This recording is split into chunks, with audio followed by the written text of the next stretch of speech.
La Sicile, Guy de Maupassant, édition Magellan et compagnie. La Sicile. On est convaincu en France que la Sicile est un pays sauvage, difficile, et même dangereux à visiter. De temps en temps, un voyageur qui passe pour un audacieux s'aventure jusqu'à Palerme, et il revient en déclarant que c'est une ville très intéressante. Et voilà tout. En quoi Palerme et la Sicile tout entière sont-elles intéressantes? On ne le sait pas au juste chez nous. À la vérité, il n'y a là qu'une question de mode. Cette île, perle de la Méditerranée, n'est point au nombre des contrées qu'il est d'usage de parcourir, qu'il est de bon goût de connaître, qui font partie, comme l'Italie, de l'éducation d'un homme bien élevé.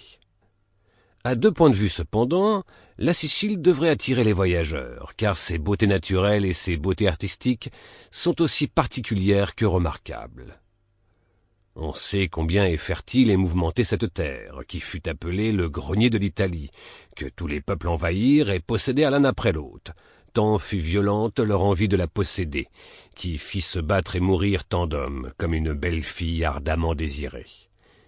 C'est autant que l'Espagne, le pays des oranges, le sol fleuri dont l'air au printemps n'est qu'un parfum, et elle allume chaque soir au-dessus des mers le fanal monstrueux de l'Etna, le plus grand volcan d'Europe. Mais ce qui fait d'elle avant tout une terre indispensable à voir et unique au monde, c'est qu'elle est d'un bout à l'autre un étrange et divin musée d'architecture.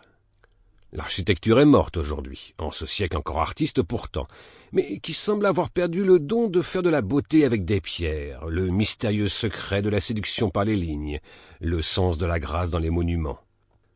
Nous paraissons ne plus comprendre, ne plus savoir que la seule proportion d'un mur peut donner à l'esprit la même sensation de joie artistique, la même émotion secrète et profonde qu'un chef-d'œuvre de Rembrandt, de Velázquez ou de Véronèse. La Sicile a eu le bonheur d'être possédée tour à tour par des peuples féconds, venus tantôt du nord et tantôt du sud, qui ont couvert son territoire d'œuvres infiniment diverses, où se mêlent d'une façon inattendue et charmante les influences les plus contraires.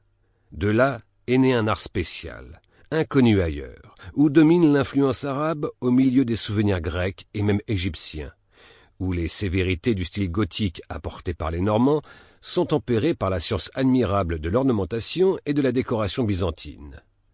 Et c'est un bonheur délicieux de rechercher dans ces exquis monuments la marque spéciale de chaque art, de discerner tantôt le détail venu d'Égypte, comme l'ogive lancéolée qu'apportèrent les Arabes, les voûtes en relief ou plutôt en pendentif, qui ressemblent aux stalactites des grottes marines, tantôt le pur ornement byzantin ou les belles frises gothiques qui éveillent soudain le souvenir des hautes cathédrales des pays froids, dans ces églises un peu basses, construites aussi par des princes normands.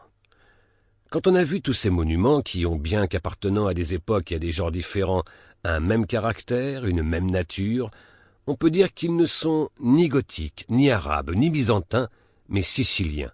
On peut affirmer qu'il existe un art sicilien et un style sicilien, toujours reconnaissable et qui est assurément le plus charmant, le plus varié, le plus coloré et le plus rempli d'imagination de tous les styles d'architecture. C'est également en Sicile qu'on retrouve les plus magnifiques et les plus complets échantillons de l'architecture grecque antique au milieu de paysages incomparablement beaux. La traversée la plus facile est celle de Naples à Palerme. On demeure surpris en quittant le bateau par le mouvement et la gaieté de cette grande ville de 250 000 habitants, pleine de boutiques et de bruit, moins agitée que Naples, bien que tout aussi vivante. Et d'abord, on s'arrête devant la première charrette aperçue. Ces charrettes, de petites boîtes carrées haut perchées sur des roues jaunes, sont décorées de peintures naïves et bizarres qui représentent des faits historiques ou particuliers, des aventures de toute espèce, des combats, des rencontres de souverains, mais surtout les batailles de Napoléon Ier et des croisades. Une singulière découpure de bois et de fer les soutient sur les cieux, et les rayons de leurs roues sont ouvragés aussi.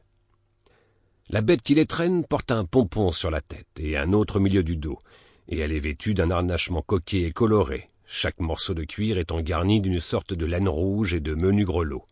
Ces voitures peintes passent par les rues, drôles et différentes, attirent l'œil et l'esprit, se promènent comme des rébus qu'on cherche toujours à deviner. La forme de Palerme est très particulière.